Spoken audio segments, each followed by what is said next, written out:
दशम स्कंद में चतुर्दश अध्याय में ब्रह्मा जी द्वारा स्तुति चल रही है बालकृष्ण स्वरूप की।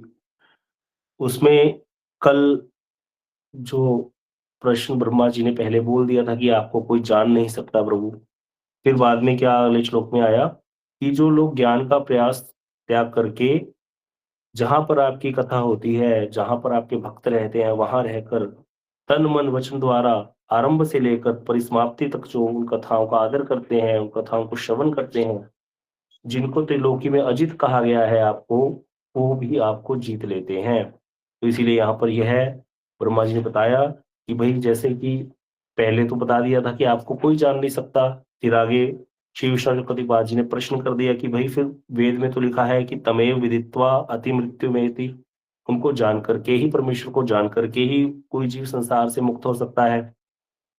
और यहाँ ब्रह्मा जी ने बोल दिया उनको कोई जान नहीं सकता, तो वहां बता दिया कि भाई यहाँ पर अर्थ है कि जहां पर भगवान की कथाएं होती हैं, ज्ञान से कोई नहीं जान सकता, निर्विशेष ब्रह्म ज्ञान से कोई भगवान को नहीं जान सकता। लेकिन जहां भगवान के भक्त रह करके भगवान की कथाएं करते हैं, जो व्यक्ति जानने की इच्छा से नहीं उन कथाओं का अनुमोदन करे, भगवान के बारे में उनकी लीलाओं को श्रवण करे, उससे क्या होगा, अनायास ही वो भक्त आपके संसार को पार कर जाते हैं, संसार सागर, और आप जो अजित हैं उनके वशीभूत हो जाते हैं। अगले श्लोक में बोलते हैं, अगले श्लोक में बोलते हैं कि श्रेय श्रुतिम भक्ति मुदस्ते विभो क्लिशन्ति ये केवल बोध लब्धे तेषामसौ क्लेशल एव शिष्यते न अन्य यथा स्थूल तुषावघाती नाम। यहाँ पर भी यही बात कह रहे हैं कि जो लोग आपकी भक्ति क्या है, सारे कल्याण का स्रोत है, मूल स्रोत आपकी भक्ति है, उससे सब कुछ प्राप्त हो सकता है। तो ब्रह्मा जी कह रहे हैं जो ज्ञान मार्ग का आश्रय लेने वाले व्यक्ति भक्ति का परित्याग करके श्रेयम श्रुति भक्ति उदस्य भक्ति को तो त्याग कर देते हैं और केवल भक्ति शून्य ज्ञान की प्राप्ति के लिए प्रयत्न करते हैं, जिसमें बिल्कुल भी भक्ति नहीं है, ऐसे ज्ञान की कष्ट में साधन ज्ञान का जो है वो अपनाते हैं, उनको कहते हैं केवल क्लेश ही क्लेश मिलता है। तेषाम एवो क्लेशल एव शिष्यते, उनको सिर्फ क्लेश ही क्लेश मिलता है। कहते जैसे चावल निकाल लिए गए धान में से, अब पीछे क्या बच गया, फूस बच गया जो, तो उस चावल रहित थोथी भूसी को जितना मर्जी कूटते रहो, उसमें से कुछ निकलने वाला नहीं है। श्रम ही श्रम, श्रम में क्या होगा, क्लेश ही मिलेगा, कुछ मिलेगा तो नहीं। इसी प्रकार कहते हैं जो लोग आपकी भक्ति का परित्याग करके केवल ज्ञान के लिए प्रयत्नशील रहते हैं, उनको कुछ भी प्राप्त नहीं होता, वो मुक्ति लाभ भी नहीं कर सकते।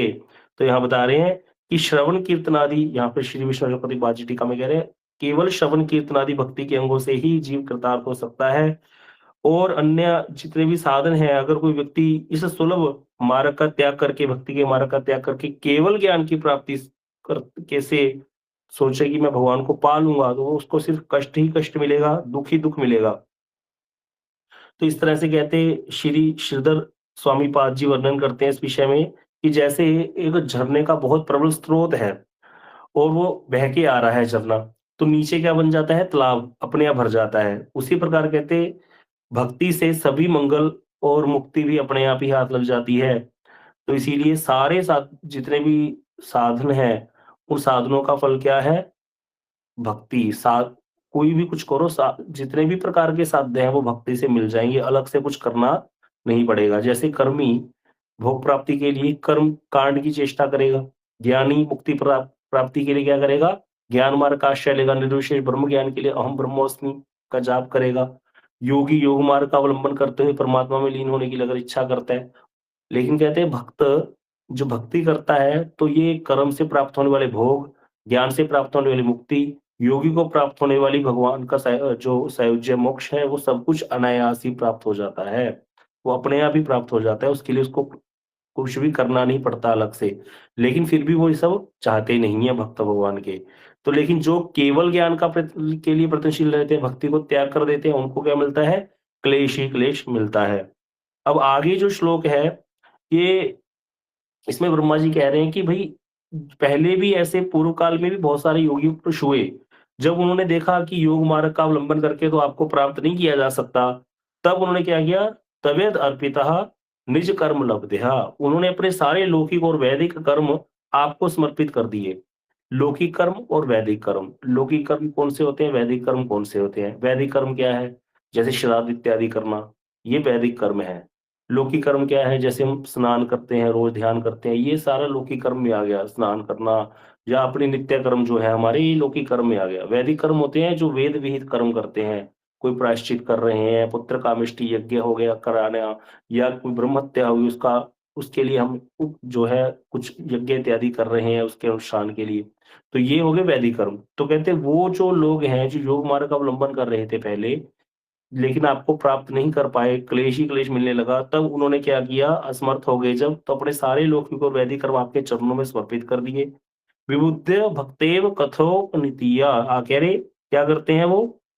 आगे कथोपनीत्या, कहते वो आपकी लीला कथा, आपका श्रवण कीर्तन करने करके भक्ति के प्रभाव से उस आत्म तत्व का ज्ञान प्राप्त करके अनायास ही क्या करते हैं? अब उस परम पद को प्राप्त कर लेते हैं, आपके सानिध्य रूपी परम पद को प्राप्त कर लेते हैं। अर्थात क्या कह रहे हैं? यहाँ पर 2 श्लोकों में यहाँ पर श्री विष्णु शक्तिपाद जी कह रहे हैं कि प्रमाण दे रहे हैं अन्वय रूप से और व्यतिरेक रूप से। अन्वय और व्यतिरेक होता है, जैसे कोई व्यक्ति कहे कि भई दवाई खाओ, ठीक हो जाओगे, बीमारी हो गई। तो ये हो गया अन्वय। व्यतिरेक क्या है? अगर दवाई नहीं खाओगे तो ठीक नहीं होगे, ये है व्यतिरेक। दोनों चीज़ें एक ही बात बता रही हैं। दवाई खाओ ठीक हो जाओगे, यह भी उसको एक बात बता रहे हैं कि दवाई खानी पड़ेगी। दूसरी चीज़ व्यतिरेक रूप में, अगर नहीं खाओगे तो कभी भी ठीक नहीं होगे, रोग जाएगा नहीं दवाई नहीं खाने से। यह है व्यतिरेक रूप में। तो यहाँ अन्वय और व्यतिरेक रूप में बता रहे हैं। पहले में तो बता दिया कि भई ज्ञान के लिए जो प्रयास कर रहे हैं उनको क्लेश ही मिलता है। दूसरे में बता दिया कि इसको त्याग करके जो भक्ति का आश्रय करते हैं तो उनको वो प्राप्ति हो जाती है। तो अन्वय और व्यतिरेक दोनों हो गया। जो नहीं करता उसको कुछ नहीं मिलेगा, जो करता है उसको प्राप्त हो जाएगा, भक्ति का आश्रय लेता है उसको प्राप्त हो जाएगा। तो इस तरह से यहाँ बता रहे हैं कि भक्ति योग में जो श्रद्धा युक्त व्यक्ति है, उसका कहते हैं वर्णाश्रम में तो कोई अधिकार नहीं होता, वर्णाश्रम के कर्म में, जो भक्ति योगी हो गया। तो इसीलिए कहते हैं यहाँ पर बता रहे हैं कि वो सिर्फ श्रवण और कीर्तन द्वारा ही क्या करते हैं? प्रत्यक्ष रूप में प्रेम लक्षणा भक्ति के द्वारा आपके रूप, नाम, गुण, लीला का श्रवण करके पार्षद रूप गति को प्राप्त कर लेते हैं। लेकिन जैसे केवल ज्ञान विफल है, यहाँ पर यह भी बताया गया, जैसे केवल ज्ञान विफल है, ऐसे ही केवल योग भी विफल है, उसका भी कोई फल मिलेगा नहीं। इसीलिए यहाँ बता रहे हैं कि बहुत सारे पहले साधक हुए, जिन्होंने पहले भी योग का अनुष्ठान किया, लेकिन कुछ प्राप्त नहीं हुआ जब केवल योग का अनुष्ठान किया। लेकिन बाद में उन्होंने क्या किया? लौकिक और वैदिक कर्मों को आपको समर्पण करके ज्ञान मिश्रा भक्ति, योग मिश्रा भक्ति के द्वारा क्या किया? आपके स्वरूप को प्राप्त कर लिया, अनंत सागर में निमज्जित होकर के उस परम गति को प्राप्त कर लिया।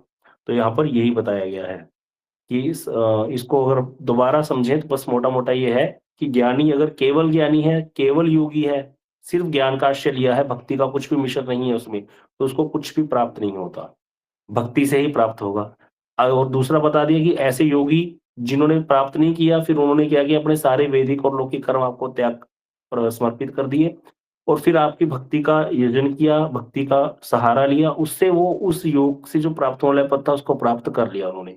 अब यहाँ प्रश्न है कि भई योगियों ने तो भक्ति का आश्रय लिया, फिर उनको भक्ति ही क्यों नहीं मिली भगवान की? भगवान के भक्त तो कभी भी भगवान का में मिलना नहीं चाहते, सायुज्य नहीं चाहते, तो योगियों को ईश्वर सायुज्य मिलता है, तो उनको ईश्वर सायुज्य कैसे मिल गया? तो बताते हैं कि जो शुरू में जो इच्छा है उसके अनुसार ही होगा। योगी चाहते तो सायुज्य ही है, लेकिन सहारा किसका ले रहे हैं? भक्ति का। तो वहाँ बन गया योग मिश्रा भक्ति। लेकिन केवला भक्ति में क्या होता है? जहाँ पर भक्त कुछ भी चाहता नहीं भगवान से। भगवान कहते भई क्या चाहते हो? संसार के भोग चाहिए? बोले नहीं। बोले मुक्ति चाहिए? बोले नहीं। और क्या चाहिए? बोले भगवान कहते हैं अपने में लीन करके ईश्वर सायुज्य, परमात्मा रूप में सायुज्य। बोले नहीं वो नहीं चाहिए। तो फिर क्या चाहिए? बोले मुझे कुछ भी नहीं चाहिए। कीट जन्महु यथा तुवा दास, बहिर्मुख ब्रह्मा जन्मे नहीं आश। मैं आपके भक्तों के साथ रह करके हर समय आपके नाम गुण कीर्तन करता रहूँ, आपकी सेवा में मगन रहूँ। मेरे मन में हमेशा आपके प्रति चाव रहे, मतलब मेरा मन भरा रहे। एक कीर्तन में श्री प्रेमानंद ठाकुर लिखते हैं, बदन भरिया हरि हरि बोलो, ए मन सुलभ कबे। भारत भूमीते मानुष जन्म, भारत भूमीते मानुष जन्म, हे मन सुलभ कबे, हे मन सुलभ कबे। मन रे हरि नाम कर सार। क्या करें? बदन भरिया हरि हरि बोलो, मन में प्रेम भर गया ठाकुर जी का और हरि हरि बोल रहा है, कीर्तन कर रहा है, नृत्य कर रहा है। "ए मन सुलभ कबे", बोले ये कब सुलभ होगा? भारत भूमि मिल गई और मनुष्य का जन्म मिल गया और सद्गुरु मिल गए। आर किए मन हबे, और क्या चाहिए? तो भक्त कहता है प्रभु को, "प्रभु मुझे भारत भूमि में भक्तों के घर जन्म दे देना बस। मुझे और कुछ नहीं चाहिए, आपके भक्तों का संग चाहिए। आपके भक्तों के संग में मुझे कोई हानि होगी ही नहीं। कभी भी मेरा मन किसी दूसरी दिशा में जाएगा ही नहीं। ये जितने भी ये राग, द्वेष, क्रोध, काम, ये सब किसके विकार है? इस जड़ संसार में जो लोग भजन नहीं करते उनके ऊपर आते हैं, भक्तों के ऊपर ये सब चीज़ें नहीं आएँगी। जो शुद्ध भक्त हैं वो इन चीज़ों से बहुत परे रहते हैं, उनको इनका स्पर्श भी नहीं होता। तो इसीलिए यहाँ कह रहे हैं कि वो जो केवला भक्ति करते हैं वो तो सिर्फ़ क्या चाहते हैं? भगवान के भक्तों का संग। विषय जे प्रीति एवे आछे अमार, से मत प्रीति हो चरणे तुम्हार। भक्ति विनोद ठाकुर जी कीर्तन में कहते हैं, प्रभु जैसी मेरी संसार के विषयों में प्रीति है, ऐसी मेरी प्रीति आपके चरणों में हो जाए, आपके भक्तों में हो जाए, बस ये प्रदान कर दो। तो भक्त भी इच्छा करते हैं, भक्त भी माँगते हैं, क्या माँगते हैं? भगवान के भक्तों का संग माँगते हैं, भगवान की भक्ति माँगते हैं, जिससे क्या होता है हर समय जो है हृदय आनंद से सराबोर रहता है। कभी भी देखो, कोई भी इच्छा आएगी, मुक्ति की इच्छा आ गई या कुछ भी आ गया तो इच्छा वो विपरीत होगी। ठाकुर जी का तो उससे कुछ लेना-देना नहीं है, ना ही जीवात्मा को कुछ सुख मिलेगा। तो इसीलिए वहाँ पर कुछ ना कुछ क्लेश रहेगा, लेकिन भक्ति में कोई क्लेश नहीं है। इसीलिए यहाँ बता रहे हैं कि भई योग मिश्रा भक्ति वालों को भी लेकिन वो प्राप्त कर लेते हैं, लेकिन केवला भक्ति वालों को भक्ति ही मिलेगी। योग मिश्रा भक्ति वालों को क्या मिल जाएगा? जो वो चाहते हैं वो मिल जाएगा, लेकिन भक्ति के बिना कुछ भी किसी को मिलेगा नहीं। थोड़ा भक्ति का आश्रय तो लेना पड़ेगा। तो भक्ति का अर्थ क्या है जहाँ पर? श्रवण, कीर्तन, विष्णु स्मरण, तो थोड़ा बहुत नाम भी ले लेते हैं वो लोग अपना जो भी करते हैं साधन जो योग का, उससे उनको योग मिश्रा हो जाता है, उससे मिल जाएगा। ये भजन का पेज नंबर शायद हरि नाम कर सार है, एमन हरि नाम कर सार। आपको बता दूँगा ये भी कीर्तन कहाँ पे है देख के। तो इस तरह से यहाँ पर ये है श्लोक में यहाँ पर ये बता दिया। अब आगे कह रहे हैं कि भाव प्रकाशिका वृत्ति में कि ज्ञानी ज्ञान साधना के द्वारा सर्वव्यापी ब्रह्म में तो लीन हो सकता है, वो भी किस भक्ति के ज्ञान मिश्रा भक्ति से, परंतु आपके स्वरूप का अनुभव नहीं कर सकता। ब्रह्मा जी कह रहे हैं पहले जो पहले वाला श्लोक जो दूसरा नंबर श्लोक था उसी की व्याख्या दोबारा भाव प्रकाशिका वृत्ति में सारा एक साथ लेंगे अब। आगे कह रहे हैं योगी भी निर्विकल्प समाधि में परमात्मा के रूप का साक्षात्कार कर सकता है योग मिश्रा भक्ति से, लेकिन वो योगी जो योग मिश्रा भक्ति का आश्रय लिया है, वो आपके स्वरूप का साक्षात्कार नहीं कर सकता। मतलब आप जो यहाँ मुझे दर्शन दे रहे हो यहाँ पर कृष्ण को कह रहे हैं ब्रह्मा जी। और कर्मी कहते हैं भगवान की कृपा से क्या कर सकता है? थोड़ा कर्मी लोग क्या करते हैं, हम लोग यज्ञ कराते हैं तो लास्ट में बोलते हैं ना मंत्रहीनम क्रियाहीनम भक्तिहीनम जनार्दन। तो वहां पर कुछ भगवान के नाम के कीर्तन करते हैं कि जो भी त्रुटि हो गई यज्ञ में उसको ये नाम कीर्तन पूरा करेगा। तो वो हो गया कर्म मिश्रा, कर्म में मिश्र हो गया भक्ति का। तो इसीलिए वे कहते कर्मी भी क्या करता है उस कर्म मिश्रा भक्ति के द्वारा क्या कर सकता है? बहुत प्रकार की भोग प्राप्त कर सकता है संसार में, जैसे पुत्र कामेष्टि यज्ञ कराया, हाँ, इंद्र पद की प्राप्ति या ब्रह्म पद की प्राप्ति भी कर सकता है, परंतु उस कर्म मिश्रा भक्ति से वह आपके स्वरूप को प्राप्त नहीं कर सकता। इसीलिए जो आपके स्वरूप ऐश्वर्य आदि का अनुभव करने के लिए कहते, क्या कह रहे हैं? यम नियम आदि साधनों का अनुष्ठान, तीर्थ भ्रमण करते हैं, ज्ञान शास्त्र का अनुशीलन करते हैं, कोई कुछ भी करें, किसी भी प्रकार प्रयास ना करके कहते केवल मात्र आपके भक्तों के निकट रहते हैं, कुछ भी नहीं करते जो, ना तीर्थाटन करते हैं, ना यम नियम साधनों का अनुष्ठान करते हैं, यम नियम आसन प्रत्याहार, ध्यान, धारणा, समाधि बहुत कुछ होता है। बोले कुछ भी नहीं करते वो लोग। सुबह से लग करके बस हरि नाम, मंगला आरती, कीर्तन, कथा, चैंटिंग बैठ के यही सब कुछ करते हैं, तीर्थ भ्रमण भी नहीं करते, ज्ञान शास्त्र का अनुशीलन भी नहीं करते, केवल मात्र आपके भक्तों का संग करते हैं।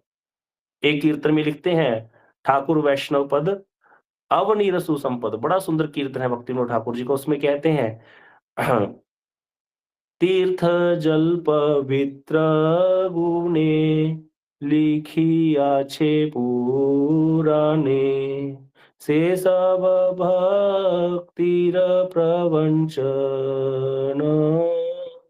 वैष्णवीर पादोदक सम नहीं सब जाते है वांछित पूरन। क्या कह रहे हैं? तीर्थ जल पवित्र गुणे, शास्त्रों में लिखा है लिखी आछे पुराणे, पुराणों में लिखा है तीर्थ का जल तो पवित्र है, लिखी आछे पुराणे, बोले से सब भक्ति प्रवंचन, भैया उससे भक्ति नहीं होगी, भक्ति की वंचना है। बोले वैष्णवेर पादोदक, वैष्णव के चरणों का जल, सम नहीं यही सब, तीर्थों के समान नहीं है भाई वैष्णव के चरणों का जल। तीर्थ कहाँ कहाँ वैष्णव का पादोदक। याते है वांछित पूर्ण, जिससे सब प्रकार की इच्छाएं पूर्ण हो जाएंगी। तीर्थों में स्नान करोगे, आप कहोगे ये बड़ा गलत बोल दिया, यहाँ तो तीर्थ की ही महिमा को कम कर दिया। बोले नहीं, तीर्थ की महिमा है। तीर्थ पे जाओगे, गंगा स्नान करोगे, काशी कांची जाओगे, वहां पर पाप नाश हो जाएंगे। बिल्कुल बात पर ठीक है, ऐसा लिखा है शास्त्र में और सही है। पाप नाश होंगे, निश्चित होंगे, लेकिन पाप करने की प्रवृत्ति नहीं जाएगी। मन में कोई इच्छा है, वांछा, वो पूर्ण होगी नहीं। लेकिन वैष्णव के दर्शन मात्र से तीन चीजें हो जाती हैं: पाप नाश, पाप करने की प्रवृत्ति का नाश और वांछा पूर्ण। इसीलिए वैष्णव को बोला गया वांछा कल्पतरुभ्यश्च कृपा सिंधुभ्यश्च। तो इसीलिए यहाँ कह रहे हैं कि भई जो के क्या करते हैं, सारा कुछ त्याग करके आपके भक्तों निकट रहते हैं, उनके मुख से निस्सृत होने वाली आपके नाम, रूप, गुण, लीला आदि की कथा को श्रवण करते हैं, अनुमोदन करते हैं कि प्रभु जी अच्छा और कथा सुनाइए, इसमें क्या रहस्य है? जैसे सुखदेव गोस्वामी को परीक्षित जी महाराज जी ने पूछा कि ये चौथे वर्ष की लीला 5वें वर्ष में क्यों सुनाई? यहाँ पर अनुमोदन कर दिया, मुझे बताइए इसमें कुछ रहस्य है तो। तो कहते आप अपने, फिर आगे कहते फिर आप क्या करते हो? अपने भक्त वात्सल्य और प्रेम अधीनता, 2 चीज़ें हैं भगवान को जो क्या कर देती हैं, भक्तों को लुटा दिया, जिसने भक्तों को मोहित कर दिया भगवान के प्रति। क्या भक्त वात्सल्य है, भगवान क्या है? करुणा वरुणालय है, भक्तों के प्रति उनका बड़ा वात्सल्य है। और प्रेम अधीनता, प्रेम के अधीन है प्रभु। ये गुण ऐसे हैं जिसके कारण भगवान भक्तों के वशीभूत हो जाते हैं, नहीं तो त्रिलोकी में भगवान को अजित बोला गया, उनको कोई जीत नहीं सकता। लेकिन ये जहाँ पर भगवान हार जाते हैं, प्रेम के आगे हार जाते हैं। संसार में भी देख लो, किसी के साथ लड़ाई झगड़ा करके कुछ लोगे नहीं लोगे कोई ज़रूरी नहीं, प्रेम से कितना मर्ज़ी ले लो किसी से कुछ, प्रेम से सब कुछ ही दे देता है व्यक्ति अपना। तो इसीलिए कह रहे हैं कि भाई प्रभु आप कैसे हो, आपको जो अजित हो, जो आपको कोई जीत नहीं सकता, लेकिन भक्त वात्सल्य और प्रेम अधीनता के जो गुण हैं आपके, वो ऐसे गुण हैं जिनके कारण आप क्या हो, भक्तों के वशीभूत हो जाते हो। इसीलिए कहते हैं जो आपके नाम, रूप, गुण, लीला आदि का श्रवण कीर्तन करते हुए जीवन व्यतीत करते हैं, वे ही धन्य हैं। इसीलिए कल जो प्रश्न उठ गया था कि भई हम लोग कर रहे हैं इतना कुछ, तो फायदा भी है कि नहीं है? जब तो जान तो सकते नहीं। बोले धन्य है भई, धन्य है वो लोग जो बैठ कर के कीर्तन करते हैं, भगवान का नाम जप करते हैं। इसीलिए सबको चेष्टा करनी चाहिए, सारा परिवार बैठ करके चाहे 10-15 मिनट के लिए बैठो, ज़रूर ठाकुर जी के सामने बैठ करके कुछ कीर्तन करो, महामंत्र का जाप करो बैठ करके, ऊँचे स्वर में। तो इसीलिए कह रहे हैं, जो सभी प्रकार से ज्ञान से अतीत हैं, जो ज्ञान स्वरूप हैं स्वयं, ऐसे भगवान का स्वरूप जानने के लिए जो क्या करते हैं, बहुत प्रकार के तीर्थाटन करते हैं, शास्त्रों का अभ्यास करते हैं, लेकिन भक्ति का अनुष्ठान नहीं करते, अर्थात श्रवण कीर्तनाख्य भक्ति का पालन नहीं करते, उसका अनादर करते हैं, उनके सारे प्रयास क्या हो जाते हैं, विफल हो जाते हैं।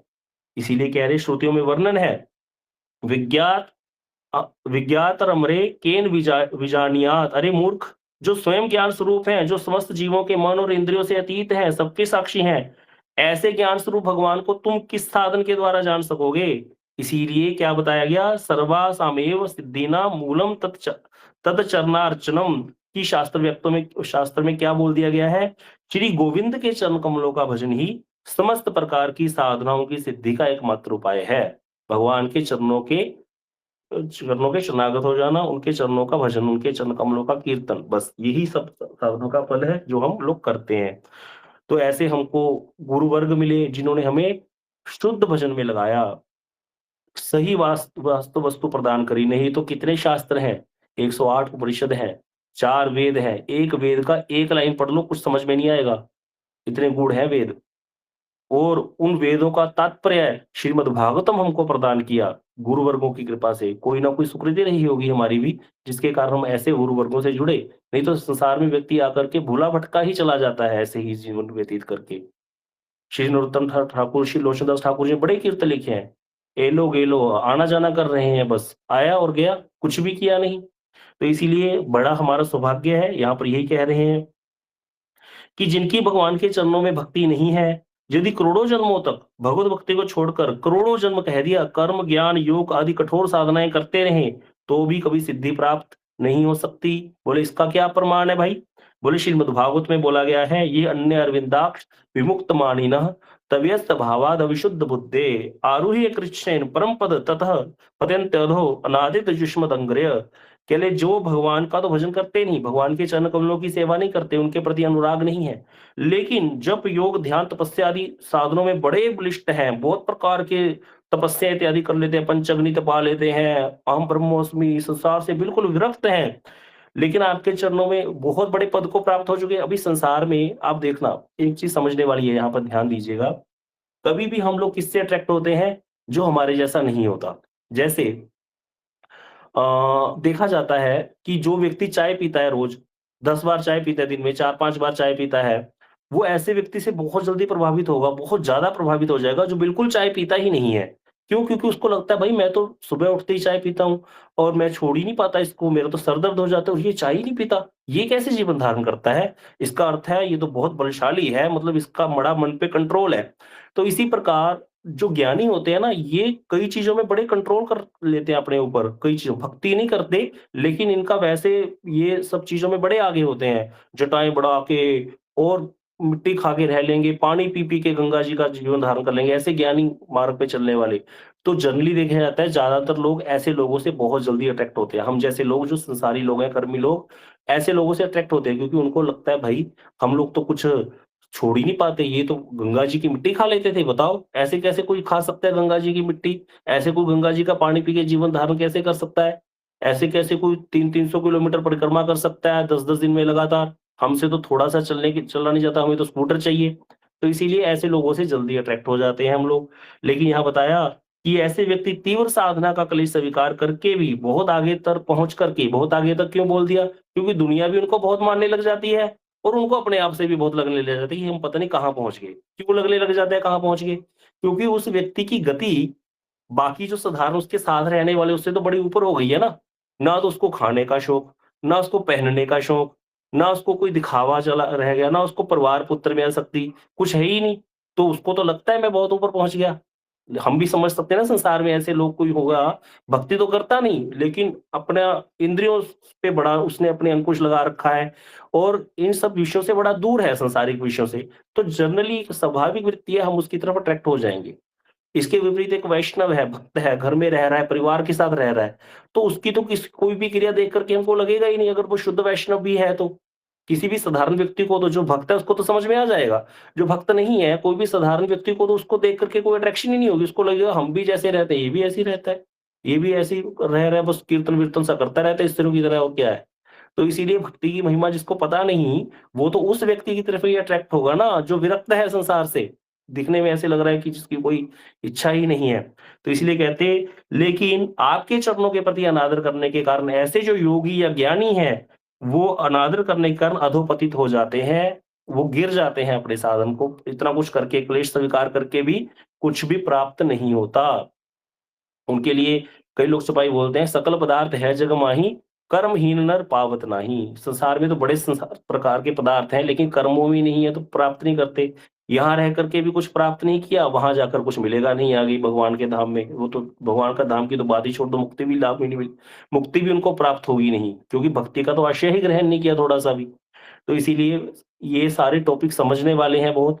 कभी अलग से भी इन सब की हम चर्चा करेंगे कि कर्म क्या है, ज्ञान क्या है, भक्ति क्या है, इनमें परस्पर भेद क्या है, कर्म से क्या प्राप्त होता है, ज्ञान से क्या प्राप्त होता है, योग से क्या प्राप्त होता है और भक्ति क्या प्रदान करती है।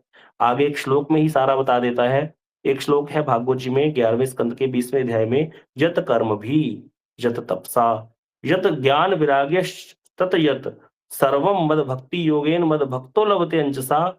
क्या कह रहे हैं? स्वर्गापूर्वम मद धामम कथंचित यदि वांछति। भगवान कहते हैं यत कर्म भी, जो कर्म से प्राप्त होता है।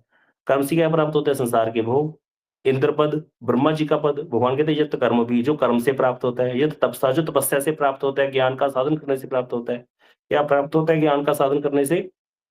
तपस्या करने से भी भोग मिलते हैं, ज्ञान का साधन करने से मुक्ति मिल जाती है।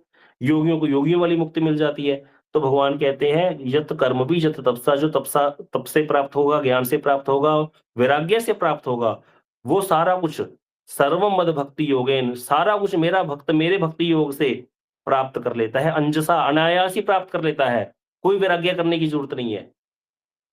अनायास ही प्राप्त कर लेता है। कहते क्या? स्वर्गापवर्गम मद धामम, स्वर्ग, मोक्ष, अपवर्ग अर्थात मोक्ष, मेरा धाम, कथंचित यदि वांछति, लेकिन वो चाहता नहीं है। लेकिन अगर इच्छा करे तो मेरा भक्त भक्ति योग अर्थात भगवान की कथा श्रवण करना, भगवान के नाम का कीर्तन करना, भगवान के स्थान के आगे वृंदावन धाम आदि में परिक्रमाएँ करना, इन सब चीज़ों से ही भक्ति का आश्रय लेकर के प्राप्त कर लेता है। उसको कोई वैराग्य करने की ज़रूरत नहीं। बोले नहीं भई ऐसे थोड़ी होता है, परिक्रमा करो तो भूखे रहना पड़ेगा, वैराग्य करो। बोले नहीं, भूख लगी है खा लो माँग करके, पैसे हैं तो कुछ लेकर के खा लो। वृंदावन में आए हो, भूखे मत रहो, कोई दिक्कत नहीं है। बोले अच्छा वैराग्य भी नहीं करना? बोले नहीं करना, बस भक्ति योग का आश्रय ग्रहण करना है, अपने आप प्राप्त हो जाएगा, अनायास ही प्राप्त कर लेगा। लेकिन ये सब चीज़ें सबको समझ में आ नहीं सकती। इसीलिए यहाँ बता रहे हैं कि भई आप जो है भक्ति से ही एकमात्र भक्ति साधन के द्वारा अनायास ही सारे फलों को जो है जीव प्राप्त कर लेता है, जो भक्ति योग का आश्रय ग्रहण करता है। तो यहाँ बता रहे हैं एक जगह प्रहलाद जी ने भी कहा है, भक्त चूड़ामणि प्रहलाद जी कहते हैं कि प्रभु पत्र अर्थात तुलसी का एक पत्ता, पुष्प एक फूल, एक फल मौसमी फल जो आता है और जल 4 चीज़ें भगवान ने गीता में बोला है पत्रम पुष्पम फलम तोयम। इन 4 चीज़ों को ये संसार में अति सहज रूप में प्राप्त हो जाती हैं, अति सहज रूप में प्राप्त होती हैं, बिल्कुल सही बात है। अभी आजकल सेब बहुत आ रहा है, तो सेब भगवान को अर्पित कर दो। एक लोटा जल उसमें तुलसी का पत्ता धो करके डाल दो और एक पुष्प जो मौसम का खिलने वाला पुष्प जैसे आजकल गेंदा इत्यादि आ रहा है, तो वो ठाकुर जी को प्रदान कर दो। बोले उन्हें संग्रह करने के लिए कोई आवश्यकता भी नहीं होती, अर्थ आदि की आवश्यकता भी नहीं होती ज़्यादा। ऐसे अति सहज सुलभ को यदि कोई भक्तिपूर्वक गोविंद के चरणों में अर्पण करता है, तो निश्चित ही गोविंद का चरणाश्रय प्राप्त करके वो कृतार्थ हो जाता है। परंतु प्रहलाद जी आगे कह रहे हैं, ना जाने जीव किस मोह में फँसकर ऐसी सुलभ भक्ति का परित्याग करके मुक्ति प्राप्त करने के लिए अत्यंत कष्ट साध्य ज्ञान आदि साधनों का अनुष्ठान करते हैं। क्यों करते हैं? प्रहलाद जी कहते हैं मैं समझ नहीं पा रहा कि क्यों ऐसा करते हैं। तो इसीलिए कहते हैं कि भक्ति का ज्ञान योग आदि में क्या होता है? ज्ञान योग कर्म में एक चीज़ समझने वाली है, कर्मी, ज्ञानी और योगी सारा कुछ जो भी साधन करते हैं वो अपने बल से करते हैं, लेकिन भक्त का अपना कुछ भी बल नहीं होता। भक्ति साधन में भक्त प्रारंभ में ही भगवान के चरणों में शरणागत हो जाता है, कहते हैं प्रभु आप कृपा करो। इसीलिए हमारे जितने भी कीर्तन है उसमें भी प्रार्थनाएँ हैं कि प्रभु मुझे ऐसा बना दो, भक्तों का संग प्रदान करो। तो जो ज्ञानी लोग होते हैं उनको ये सब लगता है अरे भक्त अजीब से ही होते हैं, रोते रहते हैं जब देखो सारा दिन। पता नहीं रोना-धोना क्यों मचा कर के रखते हैं। तो उनको ये नहीं पता ये रोने-धोने के पीछे क्या है, आत्मा का आनंद है। इसीलिए कहते हैं भक्त चरणों में शरणागत होकर के आगे बढ़ता है, पहले ही अर्पित है वो, बाद में अनुष्ठान करता है। ज्ञानी क्या करता है, पहले अनुष्ठान करता है फिर अर्पण करता है। लेकिन भक्त क्या है, पहले से अर्पित है भगवान को, अनुष्ठान बाद में करता है। जैसे किसी व्यक्ति के घर में बगीचा है, उसके फल आ गए, तो बेटा आया पापा के पास भागा-भागा, "पापा फल लग गए, बहुत बढ़िया आम आ गए।" बोले, "अच्छा ठीक है।" सारी टोकरियाँ भर गई? बोले, "भर गई।" "थोड़े से लाकर ठाकुर जी को अर्पित कर दो।" तो ये हो गया, पहले आए, फिर अर्पित कर दिए। और एक भक्त है, उसके घर का बगीचा है, वो बगीचा ही किसका है? ठाकुर जी का। वो उसकी हर वस्तु क्या है? ठाकुर जी के लिए है। ठाकुर जी को भोग उसमें से भी लगेगा जो बगीचे में आम आए, लेकिन वो रोज़ लगेगा। और वो लोग क्या है उसको प्रसाद रूप में ग्रहण करते हैं हर वस्तु को। जो उसको बेच कर के भी आमदनी आई वो भी सारी ठाकुर जी की सेवा में ही लगनी है। जो वो ग्रहण करेंगे भक्त वो उसको प्रसाद रूप में ग्रहण करेंगे। तो भक्त कभी भी भोग नहीं करते, प्रसाद पर पाते हैं। और भगवान क्या करते हैं? भोग करते हैं। यही बहुत बड़ा डिफरेंस हो गया। ज्ञानी, कर्मी, योगी क्या करता है? भोग करता है। लेकिन भक्त कभी भोग नहीं करते, भक्त हमेशा प्रसाद ग्रहण करते हैं। भगवान का उचिष्ट प्रसाद, भगवान भक्तों की प्रसादी वस्त्र, तो इस तरह से अपना जीवन धारण करते हैं। प्रसाद रूप में ग्रहण करने में कोई दोष नहीं है। हमारे घर में नौकर रखा हुआ है, हमको खिला कर के खाए तो हम थोड़ी उसको कुछ कहेंगे। बल्कि माता हमने तो देखा घर में काम वाली आती है, माताएँ पहले से चाय बनाकर रखती हैं। काम करवाने में पहले कहती है चाय पी ले बाद में काम करना। नौकरों की तो इतनी वैल्यू है। तो सेवक सबको प्यारा होता है। भगवान ने कहा रामायण में राम ही सेवक परम प्यारा। कहते राम भगवान को सेवक बड़ा प्यारा है। अपने सूची सेवक को कौन छोड़ना चाहता है? और सेवक क्या करते हैं? मौज लेते हैं बढ़िया मालिक हो। अब जिसका मालिक अनंत कोटि ब्रह्मांड नायक हो उसका सेवक कितनी मौज लेगा? तो इसीलिए भक्त बहुत चतुर होता है, आनंद भी पूरा लेता है, लेकिन करता भी कुछ नहीं है। भगवान के शरणागत होकर के करता है, भगवान उसको अपने आप प्रोवाइड करते हैं सारा कुछ। तो इसकी एक तंत्र शास्त्र में एक श्लोक है, उसमें कथा आती है कि एक बार एक बकरी अपने झुंड से अलग हो गई। झुंड से अलग हो गई तो बकरी तो वो रात हो गई तो बैठी थी एक जगह तो शेर आ गया जंगल में। शेर देख रहा है बकरी आराम से बैठी है, मेरे को देखकर भागी नहीं। तो शेर बोलता है बकरी दहाड़ करके उसको डराने की कोशिश करता है। अरे मैं जंगल का राजा हूँ, तू मेरे को देख करके भागी नहीं। तो बोली मैं क्यों भागूँगी? मैं तो आपके चरणों का आश्रय लेकर के बैठी हूँ, आपने देखा नहीं? शेर ने देखा उसके पंजे के निशान थे वहाँ पर और उस पंजे के निशान के ऊपर बकरी अपना सर रख कर के बैठी थी। तो शेर तो बड़ा ही प्रसन्न हो गया। अच्छा, कहती मैं सोचा मैं किससे डरूँ? मेरे को तो बहुत सारे जानवर आकर खा सकते हैं, लेकिन मैंने आपके चरण कमल देख लिए, शेर को बोलती है बकरी। इसीलिए मैंने आपके चरणों का आश्रय ले लिया। अब मुझे किसका डर है? अब शेर तो बकरी को खाएगा ही क्या? वो तो और ज़्यादा उसके ऊपर ज़िम्मेवारी आ गई बकरी की। तो शेर बोला, "अच्छा तुमने कुछ खाया? झुंड से अलग हो गई।" बोली, "नहीं, मैं तो बैठी हूँ महाराज।" तो शेर ने हाथी को बुलाया। बोले, "हाथी, इसको बकरी को अपनी सूँड पे उठा और इसको बड़ी जो कोमल-कोमल पत्तियाँ हैं ना पेड़ की, वो चरवा क्योंकि पत्तियाँ ऊपर आती हैं कोमल। तो कोमल-कोमल पत्तियाँ चरा इसको।" और बाद में उसको बुलाया, गीध को बुलाया। बोला, "अपन एक आध दृष्टि से देख, इसका झुंड कहाँ चला गया?" फिर उसको अगाध दृष्टि से गिर ने देखकर बताया, "महाराज, इसका झुंड तो वहाँ घूम रहा है।" तो फिर वहाँ पर उसको छुड़वाया शेर ने। तो ये है क्या है? शरणागति है। शरणागति में किसी को कोई भय नहीं रहता भक्तों को। "त्वया विचरन्ति निर्भया" ये श्लोक है। आपके चरणों का आश्रय ग्रहण करके निर्भय होकर के विचरण करते हैं आपके भक्त। बड़ी-बड़ी आपदाओं-विपदाओं के ऊपर भी पैर रख कर के निकल जाते हैं।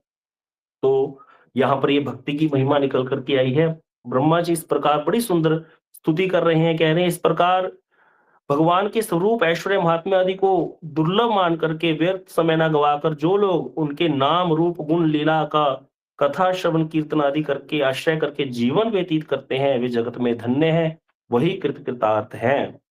कल जो श्लोक आएगा बहुत ही ज़्यादा इम्पोर्टेंट है। निर्गुण और सगुण की व्याख्या होगी। आपसे प्रार्थना है आप इसके नोट्स बना सकते हो तो बना लेना कल वाली कथा के, बीच-बीच में पॉइंट्स नोट कर लेना। क्योंकि कल की कथा में हम रामचरितमानस जी, श्रीमद् भागवत गीता और इस ग्रंथ से भी बहुत सारी चीज़ें आपको बताएँगे। बहुत सारा कुछ इतना इम्पोर्टेंट है कल का श्लोक, उसमें बहुत गूढ़ बात ब्रह्मा जी बताने वाले हैं कल।